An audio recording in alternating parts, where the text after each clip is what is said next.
so now let's go ahead and talk about, from a bureau standpoint, which states actually look at those. So now, by the way, this was an online study, so we're only going off of what everyone's information is telling us.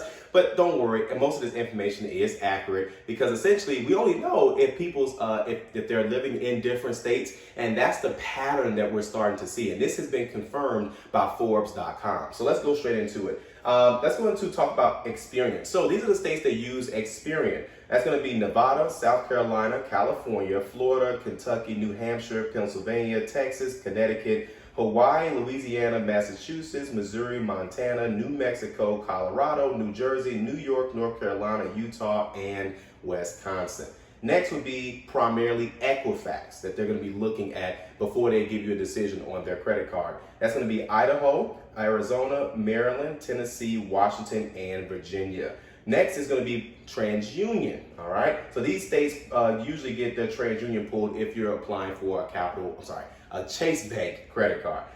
Illinois, Indiana, Mississippi, Ohio, Delaware, Iowa, Maine, and Nebraska. And last but not least, these actually going to be used, is going to be a little bit different. It's really unclear. And I think it's unclear because every economy is a little bit different in each state. So that's why they probably look at a different bureau. And that's going to be Georgia, Alabama, Minnesota, and Oregon. Why? I don't know, but that's just Chase Bank. They're always doing something weird. We've been trying to figure them out for years.